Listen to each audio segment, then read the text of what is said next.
ngobrol santai penuh inspirasi, santai aja. Assalamualaikum warahmatullahi wabarakatuh. Kembali lagi di Ngopi bareng Ustadz, ngobrol santai penuh inspirasi, santai aja. Aduh, senang banget diundang ke sini nih. Karena ngikutin Habib dari segala macam per-YouTubannya atau cuman potongan-potongan obrolannya aja. Sekarang kemarin sempat ketemu tapi cuman sebentar banget, cuman hi bye doang. Sekarang bisa ngobrol, luar biasa. Udah janjian sebenarnya lama pengen ngobrol tapi baru ketemu di sini. Iya, betul. Dipertemukan sama BPKH. Terima kasih. Berarti sehat. Alhamdulillah sehat. Alhamdulillah. Iya. Jadi sekarang udah gak siaran? Siaran udah selesai dari Desember. Terus juga sinetron yang kemarin udah 6 tahun lagi istirahat dulu. Jadi sekarang kegiatannya cuman YouTube yang barengan Ronald sama ngurus anak-anak dan suami. YouTube yang Bang Ronald itu apa nama channel? RoTV Media. RoTV aja bisa carinya gitu. RoTV gitu. Itu apa? Talk show? Talk show, tapi pengennya sih menggali sesuatu yang belum digali sama channel-channel YouTube yang lain gitu. Karena susah dong. Ya pastinya gitu. Dan kita menghindari sesuatu yang viral-viral. Gitu. Iya. Jadi pokoknya makanya yang kita undang biasanya yang nggak viral. Teman-teman kita gitu. Iya. Terus juga orang-orang yang inspiratif gitu aja biasanya. Kalau yang digali sesuatu yang nggak digali di tempat lain berarti riset dulu dong. Alhamdulillah ada tim risetnya yang kebetulan dia juga kerjanya di news, jadinya suka dapat insight-insight yang lumayan nggak ada di tempat lain gitu. Wah, berarti jadi tempat untuk nonton yang asik tuh kan? Ya. Karena rata-rata kan kita di YouTube ngulang itu lagi tentang bintang tamu kan. Mudah-mudahan seperti itu yang bisa dirasakan sama penonton. Kalau kita bilangnya rotizen ya. Rotizen. itu yang bisa dirasakan oleh mereka. Sejauh ini sih apa sih komentar dari mereka sih oke lah gitu. Nah berarti yang harus aku gali yang nggak digali di tempat lain tentang Mbak Tika nih apa? Mending aku nanya langsung aja. Apa aja Bib? Gitu. Mungkin kalau kemarin yang sering ditanyain sama orang adalah tentang hubungan aku sama Ronald. Yang sama sekali tidak ada hubungan asmara. Oh iya. Pure bener-bener pertemanan dan juga karena pekerjaan barengan sama Ronald. Pekerjaan gitu. bareng ya. Dan emang akhirnya jadi sahabat juga. Mau tidak mau gitu karena ada satu masa aku sama Ronald lebih sering ketemu daripada sama suami. Oke. Gitu. Tipsnya gimana agar tetap profesional dan agar tetap berada di jalur kebaikan. Apalagi kan Kang Ronald, aku lihat sekarang kan sering banget ngaji. Mbak Tika sekarang berhijab nih. Gimana agar persahabatan ini tetap memberikan manfaat yang baik di dunia dan di akhirat tuh Pak? Iya, alhamdulillahnya sih kalau saya sama Ronald mungkin awalnya juga sama-sama ya masih seneng hura-hura dan segala macamnya. Tapi dengan berjalannya waktu kita saling mengingatkan sih itu aja sih gitu. Ronald juga kan baru belakangan ini yang benar-benar belajar yang ngajinya diperbanyak gitu, bacanya. Dari dulu dia senang baca. Tapi kalau sekarang mungkin ditambah dengan berguru. Kalau dulu dia hanya baca doang. Kalau sekarang tuh dia ada yang membimbing. Ada yang membimbing. Katanya kan kalau kita belajar Islam tapi kita belajarnya cuman via YouTube gitu atau cuman baca doang tapi nggak ada yang membimbing, biasanya juga suka kemana-mana jadinya gitu. Jadi kita sih berdua saling mengingatkan aja gitu. Kalau saya mungkin melihat kiri kanan ya alhamdulillahnya kalau dari orang tua, dari mama gitu. Kenapa mau nyebrang? tidak pernah memaksakan sesuatu sama anaknya, termasuk perihal untuk berhijab gitu ya. Jadi mama tuh yang sampai pas mau meninggal aja mama baru bilang gini, bilangnya sama mertua aku gitu ya. Titip sama Ike bajunya jangan pendek-pendek gitu. Tapi nggak pernah ngomong sama aku gitu. Jadi nggak pernah memaksa untuk berhijab. Tapi nggak tahu kenapa satu masa ada satu hal yang bikin kayaknya aku harus mulai ngerubah penampilan deh. Dulu tuh Bib, aku tuh udah mau badan gede, senengnya pakai celana pendek, berasa badannya seksi gitu ya. Tapi akhirnya pulang tahun 2018 pulang dari umroh, tanpa harus dikasih tahu, nggak dipaksa sama suami juga. Suami nggak pernah maksa saya untuk berhijab gitu ya. Udah aja langsung begitu pulang dari umroh langsung nggak mau lepas lagi, udah pengennya tertutup bajunya terus, gitu. Ya. Alhamdulillah. Dan Mama mungkin nggak ngomong ke Tika ya, tapi kan ngomong ke Allah mungkin ya. Mungkin. Di sepertiga malam. Tapi itu satu yang bikin sedih dalam Mama belum nggak lihat aku udah penampilannya udah berubah itu. Nah ini kadang orang salah bahwa seolah-olah orang yang sudah wafat itu tidak terhubung lagi dengan kita. Padahal sebenarnya Mama kan ngelihat ya. Iya. Kalaupun nggak ngelihat mendapatkan kabar bahwa kok tiba-tiba gue dapat pahala yang nggak pernah gue lakuin di dunia ya. Ini kok ada pahala baru, ternyata anak yang soleh dan soleha itu yang doanya tetap tersampaikan kepada orang tuanya yang walaupun sudah wafat, kata Nabi Muhammad. Ya makanya aku mungkin ngikutin Mama gitu ya. Jadi seneng lihat anak yang udah beranjak remaja yang udah mau sholat 5 waktu gitu. Tadinya juga susah banget nih anak pertama saya disuruh sholat gitu. Tapi karena Mama dulu juga nggak pernah maksa saya untuk seperti itu gitu. Yang akhirnya alhamdulillahnya anak aku punya kesadaran untuk sholat 5 waktu yang betul-betul full itu di usia muda gitu. Kalau aku kan mungkin baru-baru beberapa tahun belakangan lah gitu. Jadi kayak alhamdulillah dia udah diterangkan jalan pikirannya dari semenjak muda. Gitu. Iya, dan itu bisa jadi juga kan karena keberkahan orang tuanya. Karena orang tuanya udah mulai jauh lebih baik, akhirnya Allah kasih reward diantaranya dengan anak itu disadarkan. Dan berarti dari 2018 pakai 2018 hijab ya, pas umroh itu. Pulang umroh langsung kan katanya nggak boleh dibuka dulu katanya gitu kan, ada bilang berapa hari gitu. Tapi dari situ kok nyaman, akhirnya mulai cari-cari baju-baju yang lebih panjang dan segala macamnya gitu. Iya, nah ini catatan kadang ya kita itu tidak mengetahui keindahan sesuatu karena belum pernah mencoba gitu. Karena itu menurut aku penting bagi kita dapat experience. Coba deh lo sholat gitu, yang nggak sholat atau sedekah atau pakai hijab atau apapun yang ada di luaran sana yang lo yakini kebenarannya, coba. Ketika lo coba, jangan-jangan lo akan merasakan kenikmatannya. Dan begitu juga orang-orang di luar, jangan ketika orang nyoba, wah tumben loh pakai hijab. Atau ketika dia belum yakin pakai hijabnya, nyoba dan kemudian dibuka lagi, ketika dibuka dihujat. Itu juga nggak benar. Pernah salah satu yang bikin ada satu cerita, waktu itu baru beberapa lama lah pakai hijab gitu kan.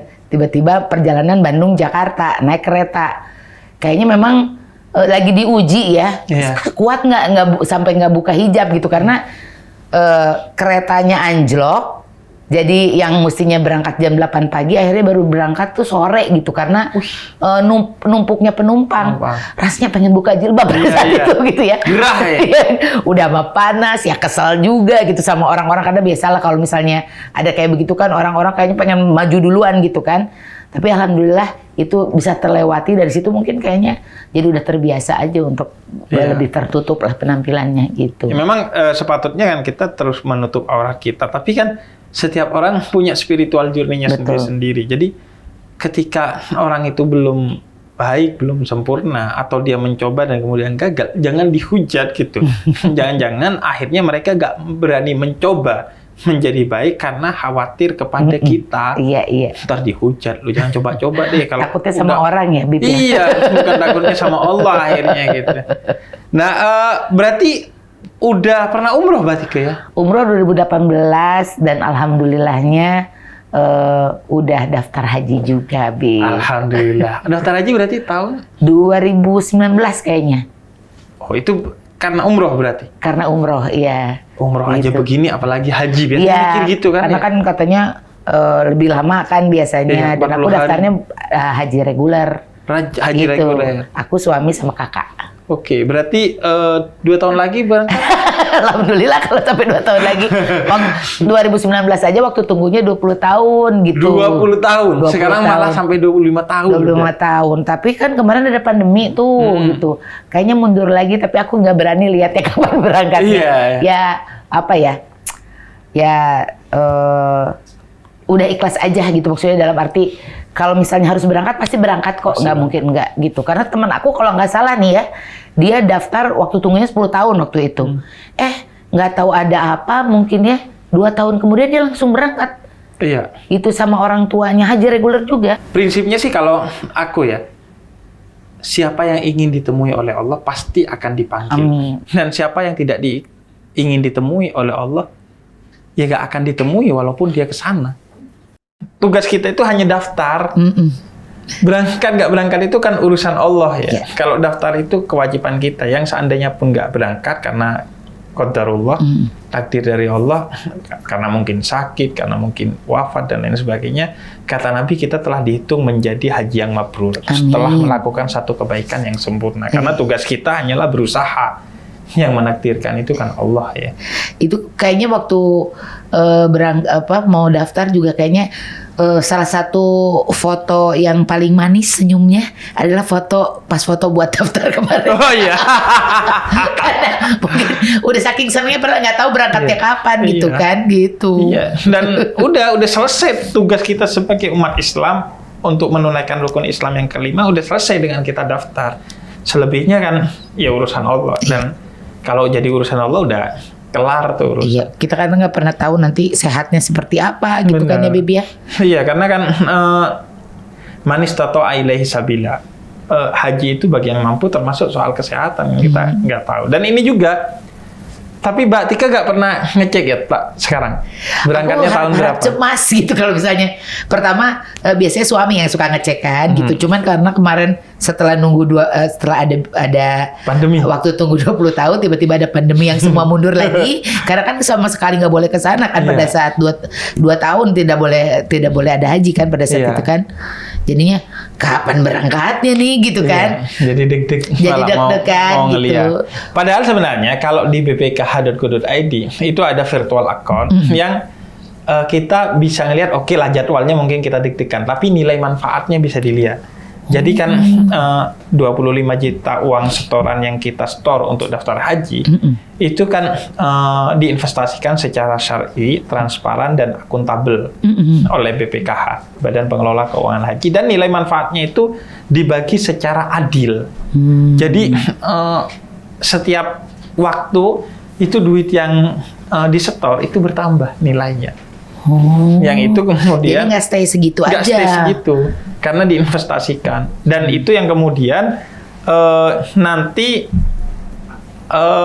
menjadi nilai manfaat yang kembali kepada kita untuk berangkat haji karena totalnya nanti kan Mbak Tika harus bayar 49 juta. Betul. Ketika mau terbaru berangkat. Ya. Iya terbaru kenaikannya sampai segitu. Nah tapi totalnya sebenarnya 90 juta biayanya. Nah itu kurangnya itu ditombokin.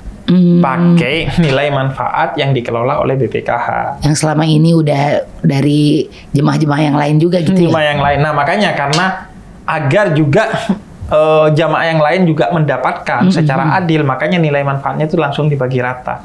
Dan agar juga sustainability-nya dapat. Jadi bukan nilai manfaat yang sekarang didapat semua dikumpulin untuk bayarin yang tahun ini berangkat, nanti yang tahun depan bayarin yang tahun depannya lagi berangkat, biar gak gitu langsung dibagi rata. Jadi kita mah nggak usah mikir karena udah ada yang mikirin ya. Ada yang mikirin udah aja. Kan kita ribut sendiri mikir, kok uang segini bisa berangkat gitu, sedangkan buat umroh aja kadang-kadang harganya lebih dari itu gitu kan. Padahal kalau haji kan 40 hari, umroh cuma 12 hari. Pak. Iya betul. Jadi kalau 49 juta itu hajinya ke Filipina. Iya betul. Kalau pulang pergi itu.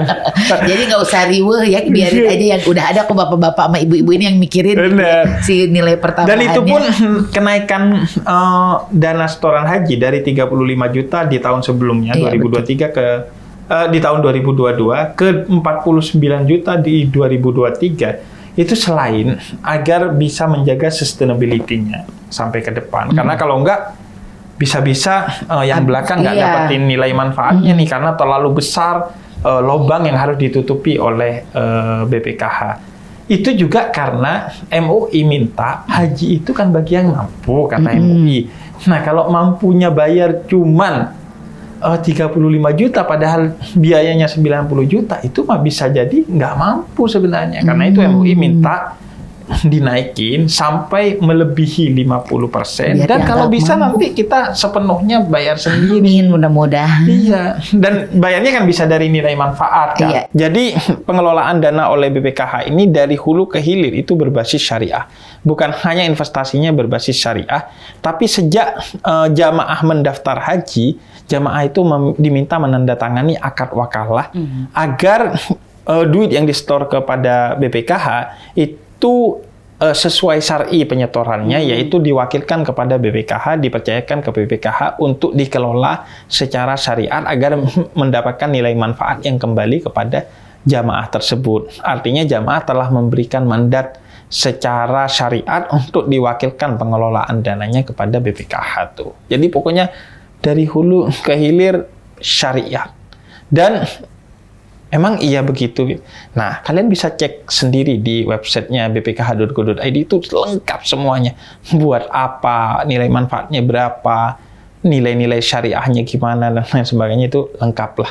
Karena itu nanti BPKH tuh terus mengembangkan bukan hanya nilai setoran daftar hajinya, tapi nilai manfaatnya. Makanya sekarang BPKH tuh lagi menjajaki untuk bekerja sama dengan perusahaan-perusahaan yang bekerja di bidang haji kayak perhotelan, kuliner, untuk kemudian meningkatkan nilai manfaatnya dan mengajak UMKM kita agar yuk tiap musim haji kalian juga jualan di sana. Alhamdulillah, karena kan yang di sana juga nyarinya makanan Indonesia lagi, sebenarnya kan gitu. Aku sampai kemarin nge-tweet pas di sana ya. Makanan terenak di Arab Saudi adalah makanan yang ada kerupuknya. Soalnya dan kerupuknya di sana itu gak enak. Iya betul. Kerupuknya gak enak. Digorengnya belum gede tuh. Kayak kerupuknya tuh masih kecil. Bantet. Iya, dan dimakan tuh masih keras. Kayaknya ngegorengnya nggak pakai minyak subsidi. Makanya nanti saya atau nggak pakai minyak yang dicampur plastik kan. Jadi crispy-nya lama. Crispy-nya kurang. Nanti aku ini satu pelajaran nanti buat naik haji mau bawa kerupuk sendiri. Iya. Sama sambal, Pak. Iya benar. Sambal. Betul. Jangan lupa, aku nggak bawa sambal kemarin. Makanya umrohku pedes. Kenapa nggak ada sambal? Jadi akhirnya sebenarnya sekarang udah nggak siaran sama sekali. Atau ada radio lain? Ada radiologi, tapi saya di rumah sakit. Radiologi. Saya nggak siaran udah. Karena salah satu yang dikangenin juga adalah ngurusin anak berangkat sekolah kan. Jadi selama 14 tahun anak yang pertama saya itu nggak pernah berangkat sekolah karena nungguin emaknya gitu. Ini udah 14 tahun nih. Nggak pernah diurusin kalau mau berangkat sekolah gitu. Karena kan saya berangkat jam 5 pagi. Gitu. Jadi untuk anak yang kedua saya tidak mau salah langkah lagi. Jadi mumpung dia masih 7 tahun dan anak saya juga masih sekolah SMP gitu. Pengennya ya pagi-pagi bisa masakin bekalnya mereka gitu. Apalagi anak saya yang pertama kan DM ya, diabetes. Tipe 1, jadi memang harus diatur makannya dan segala macamnya gitu. Jadi ya sekarang mah itulah ibu rumah tangga aja. Jadi ibu rumah tangga. Dan kadang orang salah ya, cuman jadi ibu rumah tangga, gak cuma. Iya. Kata Jalaluddin Rumi, manusia itu adalah samudra dalam bentuk tetesan, bukan tetesan di tengah samudra. Ngurus anak itu pekerjaan bukan hanya mulia, besar itu. Amin. Daripada ngurusin perusahaan segede apapun, menurut aku ya, ngurusin anak itu tetap lebih gede. Iya. Yang juga gede sebetulnya ngurusin bapaknya. Bapaknya apalagi kan. udah tenang, selesai ngurusin anaknya jam 10 malam, bapaknya minta diurusin. Repot. Terus berarti siaran kemarin berapa tahun, Mbak? 14 tahun. 14 tahun siaran tiba-tiba enggak, gimana rasanya? Yang pasti body clock-nya udah kepasang jam segitu aja. Jadi dari jam 4 itu pasti udah bangun. Mau itu hari libur atau enggak pasti masih kebangun gitu. Cuman kan orang bilang udah mulai kangen siaran nggak? Alhamdulillah sih belum kangen. Belum kangen. Iya, walaupun mungkin kangen sama waktunya. Waktunya diatur. Tapi enggak sih, menikmati banget sih sekarang gitu. Apalagi lagi senang olahraga kan gitu. Jadi kalau dulu tuh mau olahraga pasti nungguin sore atau enggak sih ya sore biasanya untuk olahraga. Jadi kalau sekarang sih pagi udah bisa olahraga tuh senang banget. Gitu. Nah itu body clock-nya udah teratur untuk pekerjaan dulu. Nah kadang kita lupa bahwa body clock kita ini juga harus diatur untuk ibadah. Iya. Padahal kalau diatur body clock-nya untuk sholat subuh tuh bisa sebenarnya. Iya betul.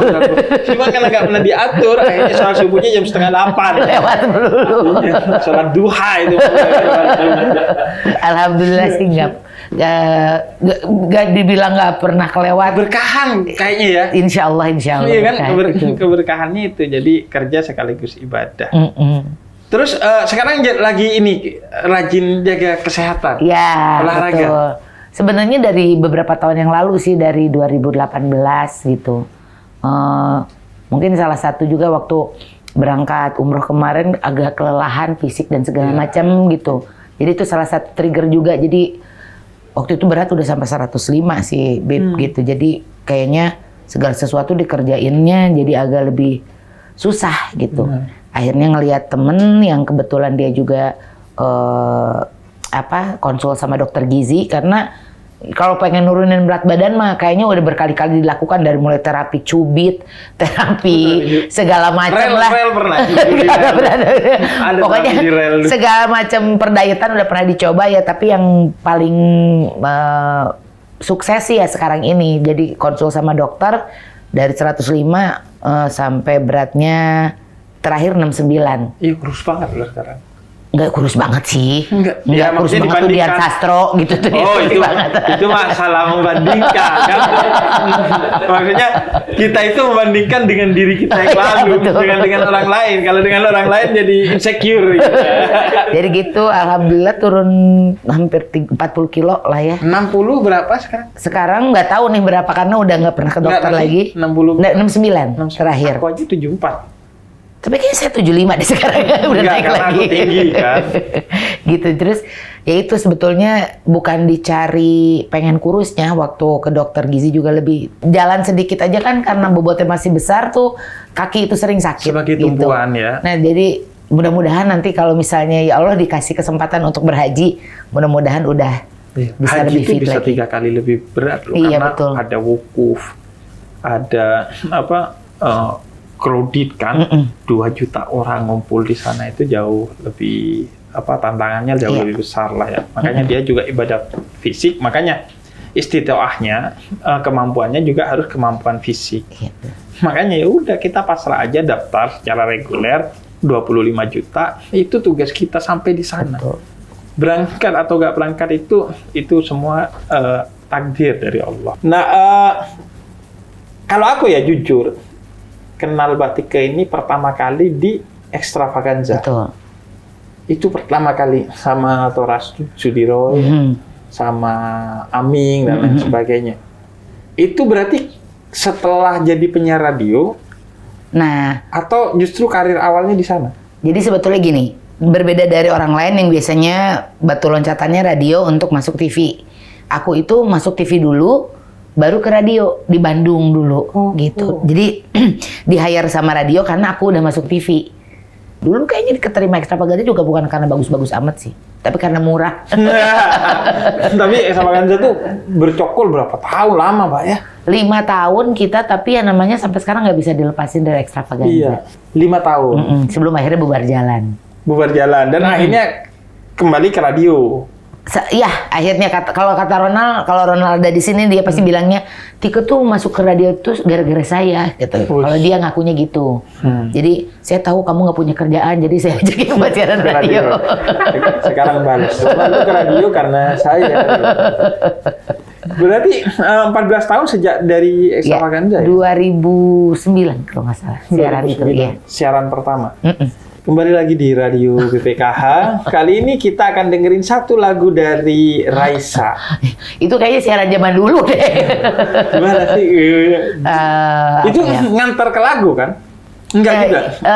Kadang ngasih fakta-fakta ya. Nah, untuk yang single DJ itu hanya 20 detik disuruh ngomongnya. Single DJ itu? Single DJ itu cuma siaran sendiri. Oh. Oke, sekarang lu lagi dengerin BPKH FM. Daripada lu dengerin hoax-hoax yang beredar tentang haji, lu langsung aja ke websitenya bpkh.go.id biar lu gak keserempet mobil. Ini apa mungkin BPKH ingin membuka radio khusus untuk menyiarkan? Nggak nyambung sebenarnya ya. Tapi nggak apa-apa. Tapi keren banget loh, Bib. Siapa tahu ini adalah ide untuk membuka radio baru. Gila ya. Soalnya tempatnya aja aku gak kebayang. Kan di satu kota. Studio iya betul. Berjam-jam. Dan itu yang operasikan lagunya juga kita kan. Kalau sekarang tuh udah ada ininya, udah ada pengoperasiannya. Jadi kita tinggal pencet aja, mereka udah langsung main sampai saatnya kita buat ngomong lagi gitu. Oke. Dan enaknya boleh bawa catatan kan? Ya. Jadi kan maksudnya kalau orang yang baru-baru ya karena pokoknya yang enaknya yang bikin enak siaran tuh bisa baca kitanya gitu tanpa harus kelihatan kita lagi baca dan nggak usah mandi. Iya. Dan bisa pakai celana pendek. Tapi saya kan nggak bisa, karena udah berhijab. Iya. Nggak, maksudnya kalau kita sendiri. Iya, betul. Sama kayak gue dulu kalau ngisi acara pas COVID-19 dari rumah, itu pakai sarung aja padahal acaranya formal. Di sana, inilah seorang Habib akan menyampaikan ceramahnya, Habib Husin Ja'far Adha, padahal dibawa celana, bukan celana, sarung goyor buat tidur. Tapi kan orang nggak tahu, di atasnya baru kita pakai pakaian. Ada enaknya atau enggaknya sebenarnya waktu kemarin pandemi itu ya. Gitu. Ada enaknya, ada gak enaknya yang harus pasti diambil sih hikmahnya. Iya betul. Pas pandemi, gimana nih kita nggak boleh tarawih di masjid. Sekarang udah boleh tarawih di masjid. Pada nggak ada juga. Emangnya mall di Indonesia seperti di Arab Saudi bisa buat tarawih. Kalau dulu pas umroh pernah ini nggak sholatnya di mall? Enggak. Aku tuh sempat ada satu kali sholatnya itu di atas Zamzam Tower. Ada kayak musola atau masjid yang disiapkan yang ngadep ke Masjidil Haram tuh. Karena bangunnya telat gitu. Bangun udah azan, pas mau turun agak sempet nih akhirnya di lantai 8 apa. Ada. Tapi ada satu hari di sana kalau nggak salah aku sholat subuhnya di Masjidil Haram. Di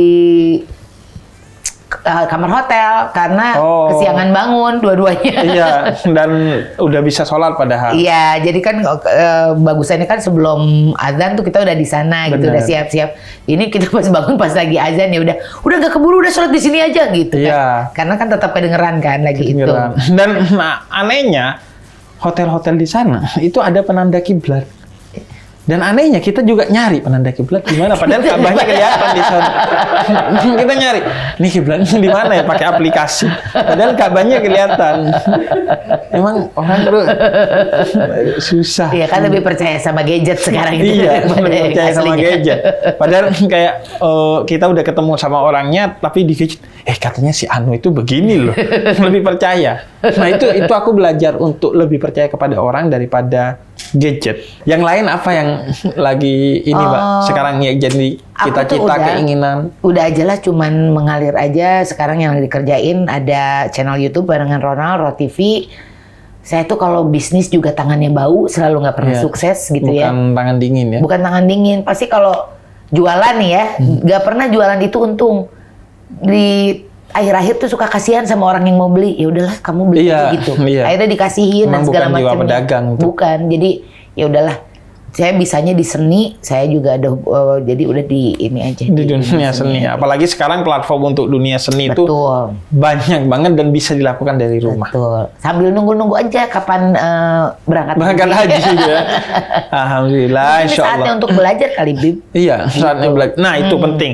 Saatnya belajar, karena kadang kalau kita nggak belajar, udah yang penting umroh dulu. Padahal salah. Seharusnya daftar haji dulu, baru setelah itu umroh. Dan juga di sana, Gini ya, di sana itu kan banyak sunnahnya. Kayak tawaf tuh kan banyak sunnahnya ya.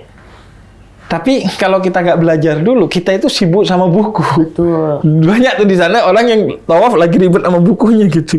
Akhirnya khusyuknya nggak dapet, sunnahnya juga nggak dapet karena bolak-balik doang. Aku juga gitu. Pas umroh kemarin tuh sampai suami, jangan baca melulu. Iya, padahal yang kewajibannya kan muter aja. Iya. Dan ya udah kita fokus bahwa inilah tempat yang dipilih oleh Allah sebagai rumahnya Allah agar kita bisa serius meminta ampun atas dosa kita dan membayangkan kebesaran Allah. Tapi akhirnya nggak fokus itu karena fokus ke buku. Buku pun akhirnya baca yang bacaan sunnah pun akhirnya ya ribet karena buka. Iya. Akhirnya Jadi akhirnya nggak khusyuk ya. Iya, makanya paling benar tuh kata Mbak Tika itu belajar dulu sebelum haji, sebelum umroh. Karena memang kewajiban kita dalam hal hukum Islam itu belajar dan tahu tentang apa yang akan kita lakukan. Kayak gua pilot, belajar tuh tentang fikih-fikih perpilotan kayak gimana kalau sholatnya di atas pesawat, kalau perjalanan ke tempat ini. Itu Ada semuanya, Bibi. Ada. Kalau kita di bidang kuliner, belajar juga fikih kuliner. Karena sekarang banyak tuh bahan yang nggak mengandung, seolah-olah nggak mengandung babi, padahal itu bahannya babi gitu kan. Atau nggak mengandung khamar, padahal sebenarnya ada khamarnya dengan nama-nama yang khas anak muda lah ya. Gitu. Jadi apa pekerjaan kita harus tahu hukum Islamnya gimana atau apa yang akan kita lakukan. Kayak sekarang bulan Ramadan ya, kita harus tahu tuh hukum-hukum tentang puasa dan lain sebagainya. Mohon maaf tapi ini take-nya bukan bulan Ramadan ya. Betul. Dan nanti suuzon sama saya. Bulan Ramadan kok nggak puasa. Mbak Tika sih nggak minum dari tadi. Ini kayaknya ngeprank berarti biar saya kelihatan nggak puasa sendirian. Mbak Tika makasih ya. Sama-sama Bib, aku udah senang main-main banget. ke sini, seneng banget. Pengennya nanti ngobrol lagi. Habib yang datang ke YouTube channelnya aku. Memang etikanya kan begitu. Iya. Setelah kita kedatangan tamu, kita bertamu ke sana. Amin. Insya Allah dikasih Benar-benar. kesehatan, keberkahan. Amin.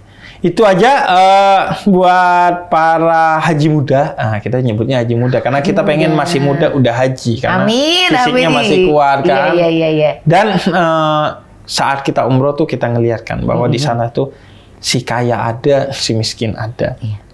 Si kulit putih ada, si kulit hitam ada. Kemudian si tinggi, si pendek, si tua, si muda, si sakit, si sehat, ada semua di sana. Itu menunjukkan bahwa semua bisa haji. Tinggal kita mau apa enggak. Assalamualaikum warahmatullahi wabarakatuh.